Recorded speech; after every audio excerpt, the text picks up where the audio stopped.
नमस्कार, मैं हूं आकांक्षा और आप देख रहे हैं IBC 24 छत्तीसगढ़ से जुड़े हमारे खास बुलेटिन छत्तीसगढ़ आज में आप सभी का स्वागत है। शुरुआत करेंगे स्वास्थ्य मंत्री टीएस सिंहदेव के साथ। जी हां, छत्तीसगढ़ के स्वास्थ्य मंत्री टीएस सिंहदेव के एक ट्वीट के बाद सियासी तूफान जो उठा है वो थमने का नाम नहीं ले रहा है। टीएस सिंहदेव ने कहा है कि वो जन घोषणा पत्र में बेरोजगार शिक्षा कर्मियों, विद्यामितान और दूसरे युवाओं की पीड़ा से दुखी और शर्मिंदा है। उनके इस ट्वीट से अब सियासी गलियारे में अलग अलग मायने निकाले जा रहे हैं। ये रिपोर्ट देखिए। राज्य के स्वास्थ्य और ग्रामीण विकास मंत्री टीएस सिंहदेव दुखी हैं। उनकी पीड़ा की वजह है शिक्षा कर्मियों से लेकर विद्यामितान तक की बेरोजगारी। बेरोजगार युवाओं के दुख में शरीक होते हुए टीएस के इस भावुक ट्वीट का लोग अपने अपने हिसाब से मायने निकालने लगे। हालांकि जल्द ही टीएस ने साफ कर दिया कि उनका मकसद बेरोजगार युवाओं को भरोसा देना था। एक ही साथ सारी चीज़ें करना संभव भी नहीं होता। 5 साल का समय रहता है, 5 साल में पूरा करना रहता है, लेकिन लोगों का मन भी नहीं टूटे। उस बाबत मैंने अपनी भावना भी व्यक्त की थी कि मन छोटा ना करें लोग।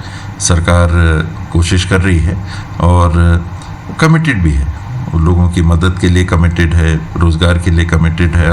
दरअसल कुछ दिन पहले रायपुर के सिविल लाइंस कॉलोनी में एक गरीब बेरोजगार युवा ने आत्मदाह का प्रयास किया था, जो अभी भी अस्पताल में जीवन और मौत के बीच झूल रहा है।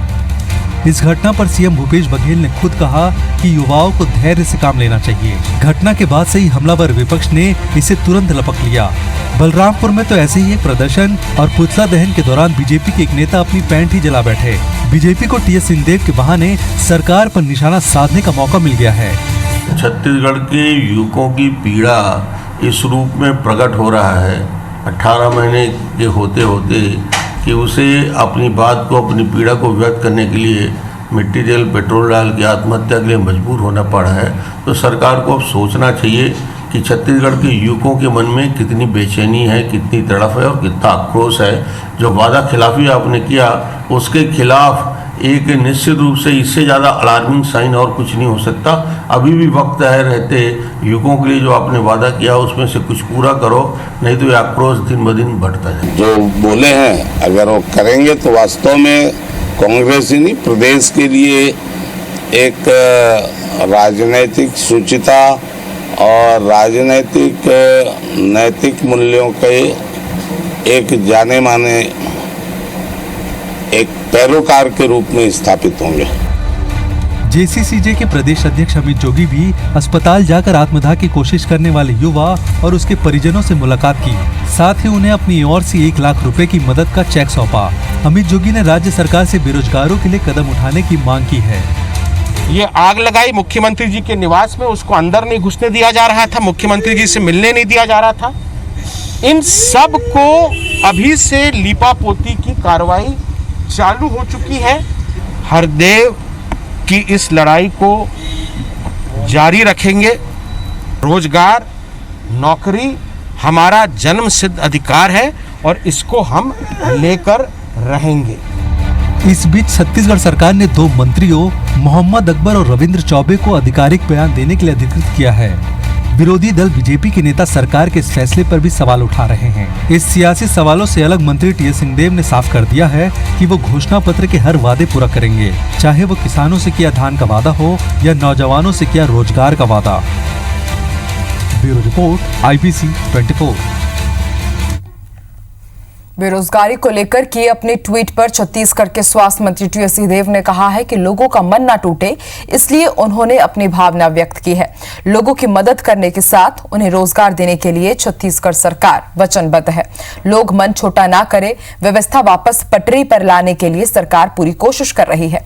5 साल में सब वादे पूरे होंगे। धान के समर्थन मूल्य को लेकर सिंहदेव ने कहा कि चुनाव से पहले राहुल गांधी ने किसान कर्ज माफी के साथ समर्थन मूल्य को 2500 रुपए करने का वादा किया था। सीएम भूपेश बघेल ने वादा निभाते हुए पिछले साल 2500 रुपए में धान खरीदी भी की थी। इस साल भी 2500 रुपए ही दिए जाएंगे। लोगों का मन भी नहीं टूटे, उस बाबत मैंने अपनी भावना भी व्यक्त की थी कि मन छोटा ना करें लोग। सरकार कोशिश कर रही है और कमिटेड भी है, लोगों की मदद के लिए कमिटेड है, रोजगार के लिए कमिटेड है। आज देश में 42 साल 43 साल में जितनी बेरोजगारी की प्रतिशतता नहीं थी, उतनी प्रतिशतता आज है। छत्तीसगढ़ में स्टील सेक्टर से जुड़े उद्योगों को अब कोयले ने समस्या खड़ी कर दी है। दरअसल लॉकडाउन के बाद उद्योगों के संचालन की अनुमति मिली।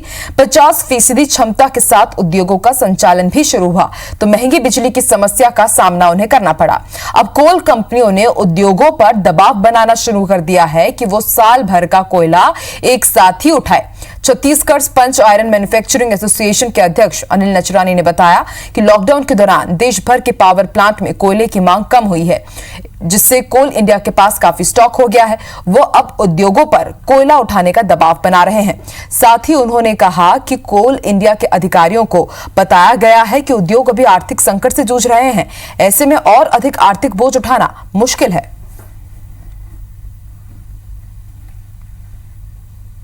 लॉकडाउन के कारण कोल इंडिया का जो स्टॉक है वो बहुत सरप्लस हो गया। अब वो बोलते हैं साल भर का कोयला आप अभी उठा लीजिए 1 महीने में, तो ये तो एकदम पॉसिबल नहीं ना। हमारे प्लांटों में इतनी जगह रहती है और दूसरा अभी हम लोग खुद भी 50% 60% कैपेसिटी में प्लांट चला रहे हैं, तो हमारा भी खपत कम है अभी। राजनांदगांव जिले के नक्सल प्रभावित छुरिया क्षेत्र में मुठभेड़ के दौरान पुलिस ने 8 लाख के इनामी नक्सली कमांडर डेविड को पकड़ लिया है। मुठभेड़ स्थल से हथियार समेत नक्सलियों के सामान भी बरामद हुए हैं। राजनांदगांव पुलिस को सूचना मिली है कि छुरिया क्षेत्र के जंगल में नक्सलियों ने कैंप लगाया था।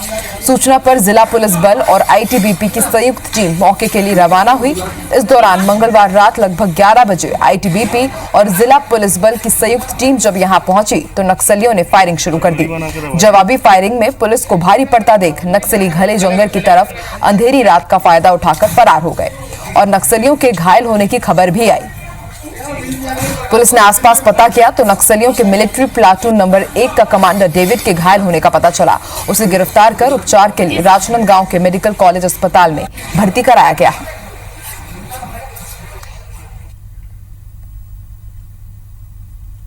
हमारी पार्टी कटिंगा गांव और आसपास के क्षेत्र में तलाश कर रही थी, तो वहां से एक डेविड जो कि प्लाटून जो मिलिट्री प्लाटून उनका 1 नंबर का कमांडर है, साथ ही साथ में डीवीसीएम है, जिसके ऊपर 8 लाख का इनामी है, वो मिला है घायल अवस्था में, जिनको उपचारार्थ उसको राजनांदगांव लाया जा रहा है।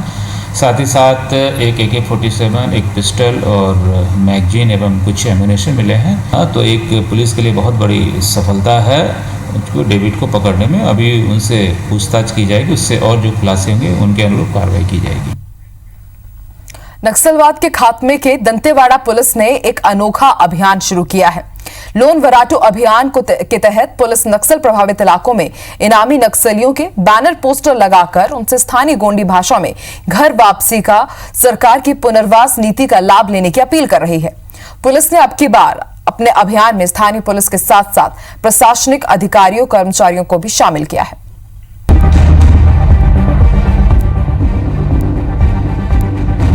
नक्सल प्रभावित इलाकों में नक्सली पोस्टर बैनर का इस्तेमाल अक्सर दहशत फैलाने के लिए करते हैं, लेकिन दंतेवाड़ा के घने जंगलों में लगे ये पोस्टर नक्सलियों ने नहीं बल्कि पुलिस ने लगाए हैं। पुलिस के इस अभियान का नाम है लोन वर्राटू, जिसके तहत पुलिस नक्सलियों से आत्मसमर्पण की अपील कर रही है। इन पोस्टर्स में गोंडी बोली में लिखा है, नक्सलियों का साथ छोड़कर आत्मसमर्पण करें और समाज की मुख्य धारा से जुड़े। शासन की नीति और योजनाओं का लाभ उठाकर परिवार के साथ सम्मान से जीवन बिताएं। दंतेवाड़ा पुलिस आपके साथ है। लोन वर्राटू के पोस्टर सभी थाना प्रभारियों के पास पहुंच चुके हैं, जिन्हें उन गांवों में लगाया जा रहा है जिन गांव के ग्रामीण मुख्य धारा से भटककर नक्सलियों का साथ दे रहे हैं। स्थानीय बोली में अपील का असर भी दिखने लगा है। पुलिस के इस अभियान के बाद नक्सलियों के परिजन नक्सलियों को समर्पण के लिए कह रहे हैं। घर वापसी मतलब लोग अपना नक्सलवाद को छोड़ के अपने गांव में वापस आएँ, गांव में अपना काम धाम करें, मुख्यधारा में जुड़े। इसीलिए जो भी दंतेवाड़ा के गांव के रहने वाले नक्सली हैं जो कहीं जाकर काम कर रहे हैं दंतेवाड़ा में या फिर सरहदी जिलों में, उन सबसे हम आह्वान कर रहे हैं कि वो आएँ, सरेंडर करें, मुख्यधारा में जुड़े। लोन वर्राटू अभियान शुरू हुए ज्यादा वक्त नहीं बीता और पुलिस को इसमें सफलता मिलने लगी है। मंगलवार को कलेक्टर एसपी के सामने 2 लाख के इनामी नक्सली ने सरेंडर किया। अगले दिन बुधवार को भांसी में 4 इनामी समेत कुल 18 नक्सलियों ने समर्पण किया।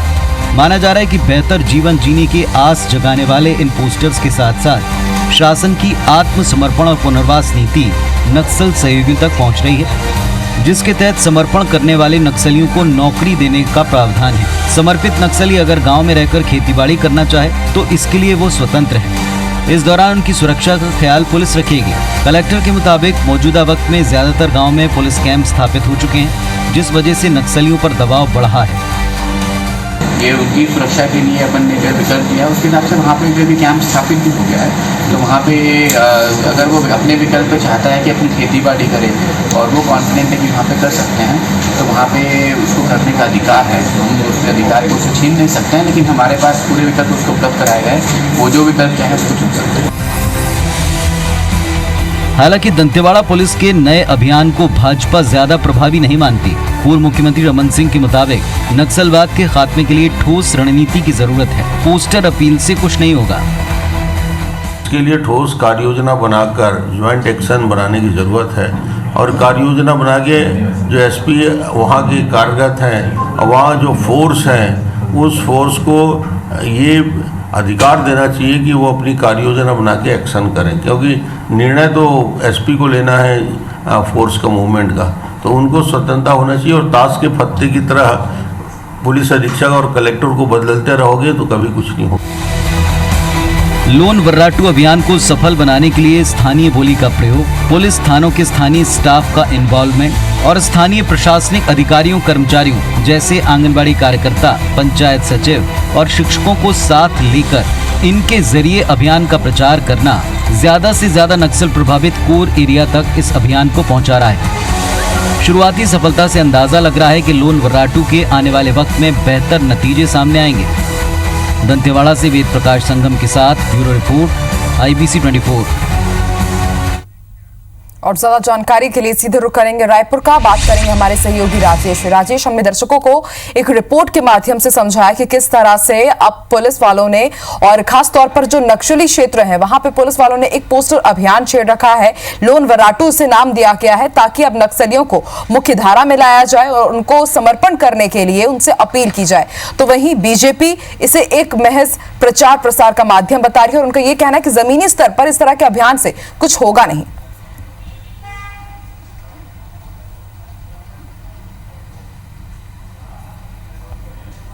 देखिए, बिल्कुल छत्तीसगढ़ पुलिस और सरकार दोनों की कोशिश रहती है कि बिना किसी खून खराबे के, बिना किसी नुकसान के फोर्स और पुलिस के नक्सली जो मुख्य धारा से भटक गए हैं, जो उनका समर्थन करने वाले लोग, उनका साथ देने वाले लोग जो भटक गए हैं, वो किसी तरह से मुख्य धारा में लौट जाएं। और इसको लेकर लंबे समय से प्रयास चल रहा था। जब भारतीय जनता पार्टी की सरकार थी तो भी प्रचार प्रसार के माध्यम से इसको नक्सली जो भटके हुए नक्सली हैं, जो नक्सलियों के साथ में हैं लोग, उनको वापस लाने की कोशिश करती थी। इसके लिए जो उनको वापसी का पैकेज है उसको बढ़ाया गया, नगद राशि का इनाम किया गया और तरह तरह के उनसे बातें की गई। अगर आप लौट के आएंगे तो आपकी योग्यता के उनको सरकारी नौकरी दी जाएगी, जमीन दिया जाएगा, खेती बाड़ी की व्यवस्था की जाएगी, रोजगार की व्यवस्था की जाएगी और जो मुकदमे चल रहे हैं उसमें भी उनको सहूलियत दी जाएगी। तो तमाम तरह के प्रयोग होते रहे। मगर दंतेवाड़ा पुलिस ने अभी लोन वर्राटू नाम का एक ही अभियान जो शुरू किया है। लोन वर्राटू एक गोंडी शब्द है और गोंडी शब्द इसका मतलब यह है कि घर वापस आ जाओ, घर वापस आ जाओ। मतलब भटके हुए जो नक्सलियों को साथ दे रहे हैं, उनके बहकावे में आकर उनको वापस लौटाने के लिए एक पोस्टर अभियान, एक पोस्टर वार यहां शुरू किया गया है और गोंडी भाषा में। इसके पहले जितने भी पोस्टर्स जो छपे हैं वो हिंदी में रहते थे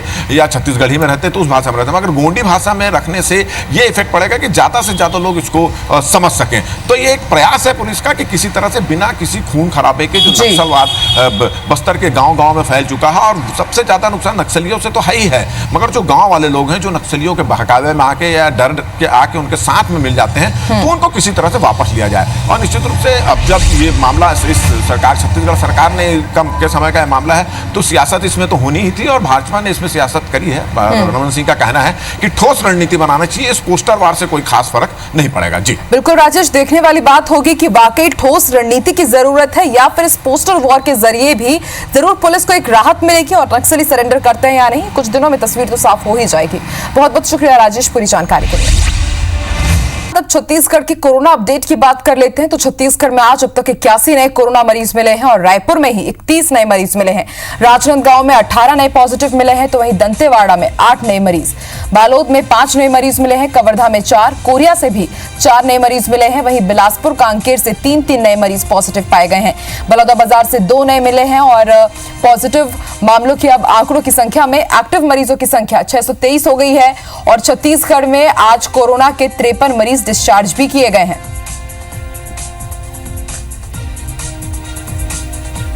तो आज 81 नए मरीज मिले हैं और 31 मरीज रायपुर के ही हैं। और ज्यादा जानकारी के लिए बात करेंगे हमारे सहयोगी विनय वर्मा से। विनय, अपडेट दीजिए छत्तीसगढ़ के कोरोना का।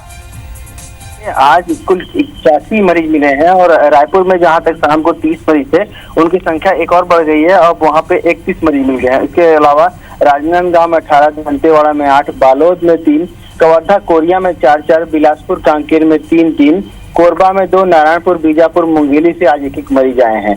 और जो एक और रात को कांकेर जिले से एक कोरोना मरीज की पहचान हुई थी। अब ये टोटल जो आंकड़ा है वो 2940 यानी लगभग 3000 के पास पहुंच गया है और एक्टिव केसों की संख्या 623 है, माफ कीजिएगा। और इसके अलावा जो डिस्चार्ज हुए हैं आज 53 मरीज डिस्चार्ज किया गया और टोटल जो डिस्चार्ज की आंकड़ा है वही 2303 का है। एक आज डेथ बताई जा रही है। एक ये बड़ी बात है कि आज रायपुर में एक कोरोना का मरीज था, एम्स में एडमिट था, उसकी कल रात को मृत्यु हो गई थी। ये एक बड़ी खबर ये भी है कि अगर आप जब टोटल आंकड़ा देखेंगे तो अब तक 14 मरीजों की जो कोरोना संक्रमित है उनकी मृत्यु हो गई। लगातार आज पूरी जानकारी के लिए कल भी बड़े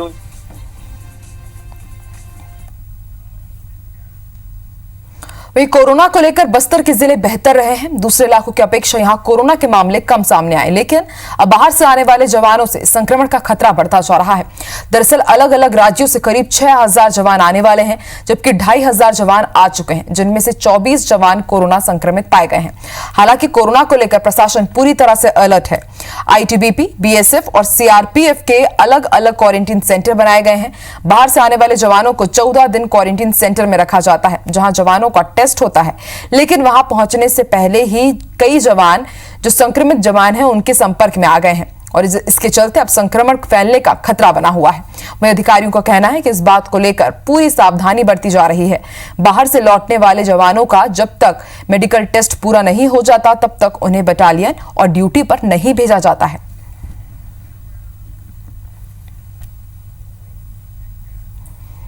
बलौदाबाजार के कसडोल थाना क्षेत्र के पीसीद गांव स्थित क्वारंटीन सेंटर से मंगलवार की रात करीब 35 मजदूर भाग गए। सभी मजदूर अपने अपने घर पहुंच गए। जानकारी के मिलते ही गांव के पंच, सरपंच थाने पहुंचकर पुलिस को सूचना देने के लिए पहुंचे, जिसके बाद नायब तहसीलदार और कसडोल थाना प्रभारी दलबल के साथ गांव पहुंचा और फिर क्वारंटीन सेंटर से भागे इन सभी मजदूरों को वापस लाकर फिर से क्वारंटीन कर दिया गया। फिलहाल सरपंच की शिकायत पर पुलिस ने भागे हुए प्रवासी मजदूरों पर महामारी अधिनियम के तहत मामला दर्ज किया है। सरपंच के द्वारा जानकारी मिली थी कि quarantine centre high school PC से 30-35 लोग क्वारंटीन सेंटर से अपने घर चले गए हैं। इस सूचना पर हम लोग तहसीली स्टाफ के साथ में ग्राम पीसीद पहुंचे हैं और उनको रिकवर कर वहां भेजा जा रहा है। सरपंच द्वारा अभी सूचना देने पर अभी हम एफआईआर की प्रक्रिया कार्रवाई करेंगे। हाँ, पिसिद ग्राम से उनके सरपंच के द्वारा हमें सूचना दी गई थी, तो सबसे पहले हम अभी यहाँ ग्राम पहुँच चुके हैं और जो लोग अपने अपने घरों को जा चुके बिना अनुमति के उनको उनके घर से वापस क्वारंटाइन सेंटर पहुँचाने के काम को अभी हम कर रहे हैं और अभी लोग पहुँचना भी शुरू हो गए हैं वापस। और इसी के साथ इस बुलेटिन में इतना ही। आप देखते रहिए IBC 24। नमस्कार।